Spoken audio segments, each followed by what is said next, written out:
today we're going to talk about creating a wildflower area, and what I like about this little project is that whilst we're in a family formal garden, the guys here want to create a haven for nature down the bottom of the garden. This area behind me here has always been a bit of a problem. The ground is starved of light and nutrients by these huge conifer trees. But that's not a problem. When you're wanting to create a wildflower area, you need starved ground. The only thing we need to do is try and get a bit more light in there. The light levels in lux, and lux is the number of lumens per square metre. To give you an idea of what that means, your average 60-watt light bulb is about 800 lumens per square metre.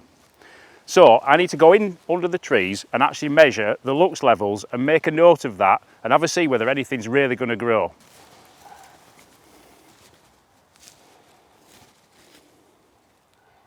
Right, so we've got an average lux reading of 1,866. Now I know for a fact that's pretty low, and it's probably not going to be good enough to get a substantial amount of wildflowers into this area. So we definitely do need to increase the light levels.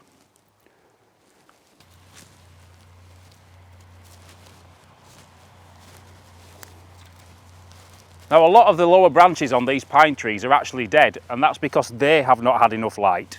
So what I'm going to recommend we do is take off all of these branches up to a certain height that's going to let a lot more light in. So the tree surgeons are going to come and take off those lower branches, and in the meantime there are other jobs that we can get on with. The main one being spraying off this area. Now I'm not a big fan of using chemicals in a garden. If you can get away with it, don't do it. But if you're going to create a nectar bar for the bees, bugs and butterflies, you need to get rid of those vigorous grasses and things like docks and nettles. Otherwise, it's no point doing it.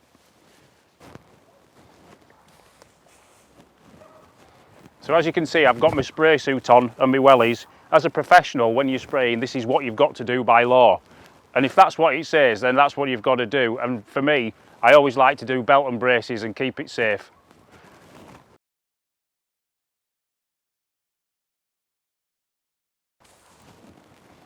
So we've been in once already and killed off this whole area. I say killed off this whole area, there's actually still a few things living in there. That's partly because they've grown after the kill, and probably because I missed a few as well. So what I'm doing here is I'm just spot spraying anything that survived the first spray and anything that's grown since. But what I'm also doing is making sure that I don't get any of the little gems that we left when we sprayed it the first time.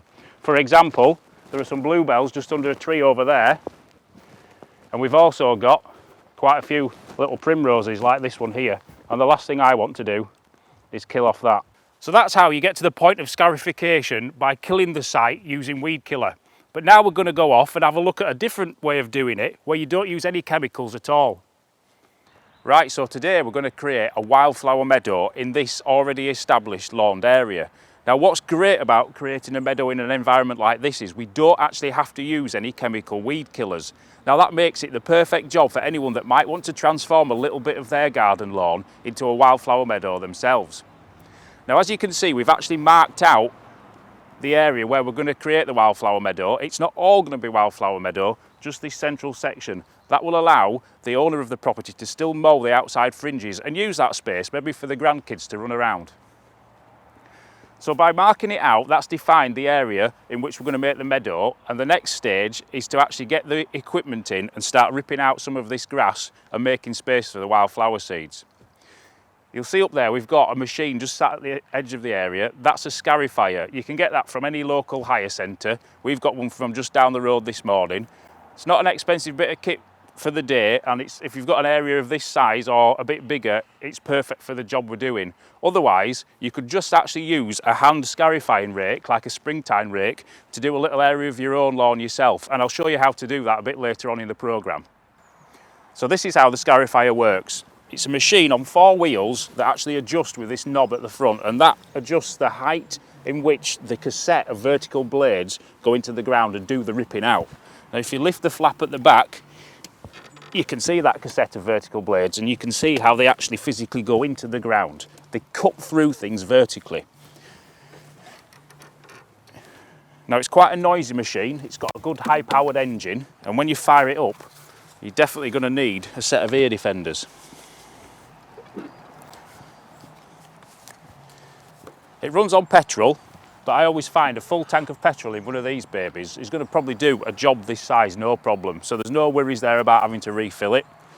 The only thing you need to watch on it is making sure that underneath doesn't get clogged up with all of that density that you're ripping out, especially on a dewy morning like we've got today.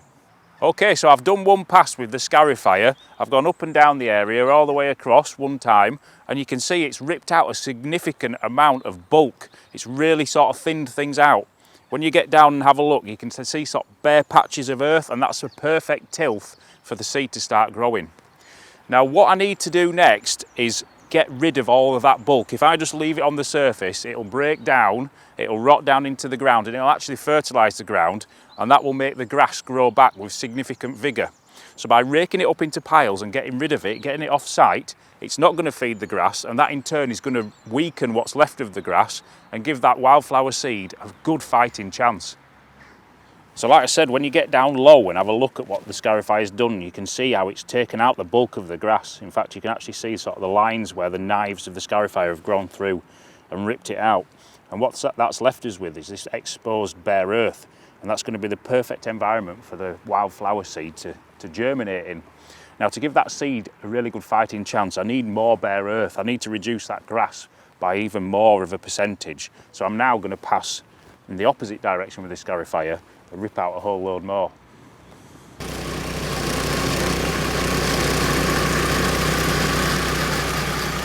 So I've done the second pass now in the opposite direction, and you can see by the amount of stuff that's been raked up how important that second pass is. It's pulled out so much more bulk. Now when I look down, I can see so much bare earth now. I'm down to about 50% of the grass that was there before and 50% bare earth, and that is the perfect medium for that wildflower seed to get in, germinate and start to grow for some beautiful flowers next year. Okay, so the area behind me is now all scarified out and ready to seed. We've obviously used the machine, but I did say I'd show you how you could do it at home if you wanted to just make a small area of your lawn become a wildflower meadow. And all you need is one of these springtime rakes. What you do is you just replicate what I did with the scarifier with the end of the rake, and as you can see, just by scratching away in one direction and then changing, scratching another direction and starting to pull all of that grass out and reducing that bulk. Now if I keep on doing it one direction and then back in the other direction, before long I start to expose that soil that we looked at in the area that we did with the machine. And at the same time, I'm creating more and more bulk on my rake, which we can then get rid of and put on the compost heap. So once you've got the area of your garden that you want to sow with wildflower seeds raked out and down to a state that this is in, you're good to go. Right, I'm just going to mix some seed up for this area now. I've got a bag of wildflower seed. This is actually a mix. It's probably got about 15 different varieties in it, and this is typical of what you'd find in a Yorkshire Dales hay meadow. In there are some cowslips for early flowering, some meadow cranesbills that come up a nice blue, some lovely red clovers, and then they go through to knapweeds, purples that start to come later in the summer, and finish off with field scabious, which is a lovely pastely purple. Now my client here, Linda, she's quite keen to have some blues and pinks in the meadow, a bit more of a quantity of blues and pinks. So I'm actually also going to add some extra meadow cranesbill, which is a lovely purpley blue, one of my favourites. So that's just going in the mix. There's 20 grams of seed there, so that's probably about 300 seeds. And then I'm going to put some pink campion in. Now there's a good few thousand of these seeds going in here. So that'll give throughout the area a real good flush of pink. Now these are all perennial seeds, which means the plants are going to come back year on year and hopefully give Linda a really nice show every summer. Now the top tip to ensure you get a good show every summer is to make sure you get in there once the flowers have finished flowering and mow it all off and get rid of everything, because that stops them breaking down into the soil and fertilising it and making the grass dominant again. I'm finally going to put in some oxeye daisies. Linda's got a certain passion for daisy flowers, so there's some oxeye daisy seeds going in, and they're going to come up probably around late May, early June, and they should just keep peppering the area with daisy flowers all summer long, which will be a delight. So I'm just giving that all a good mix up now. Sort of see everything coming together, all the different shapes and textures of all those different seeds. And then once it's all nicely mixed, a nice uniform balance of seed, it's good to go, and we can scatter it on the area that we've prepared with the scarifier. Right, so experience has taught me that when I'm scattering seed, I can generally cover an area about 4 metres wide. So what I'm going to do is I'm just going to stick these canes in along the edge of the area I'm going to be seeding, about 4 paces apart.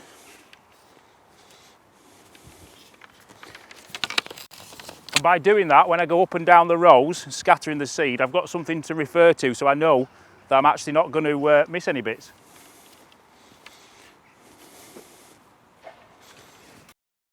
Okay, so what I'll do firstly is I just go around the edge and do a gentle scatter up to the edge of the area where the wildflowers are going. That means I'm not going to get any out onto the bit that's going to be mown.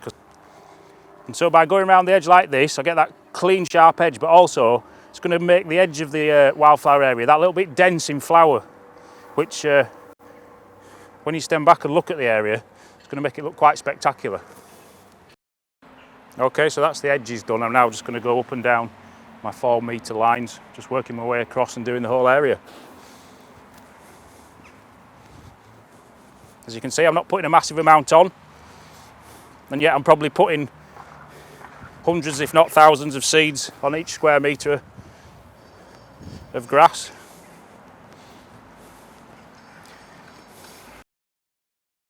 Right, so I've got all the seed on now, and that is really job done. We just need those seeds to bed into the ground. It's actually forecast to rain tomorrow, which is going to be perfect. It's just going to wash them into that exposed soil, and then within the next couple of weeks they'll start to germinate and little plants will start to grow. As I said, this is a perennial mix of seed that we've used, and the flowers will come up year on year without having to sow any more seeds. And every year it'll get better and better. There are other ways of doing it though, and one way is to do an annual meadow, which is just going to give you that big bang wow factor within the space of a few months. Let's go have a look at one in its glory.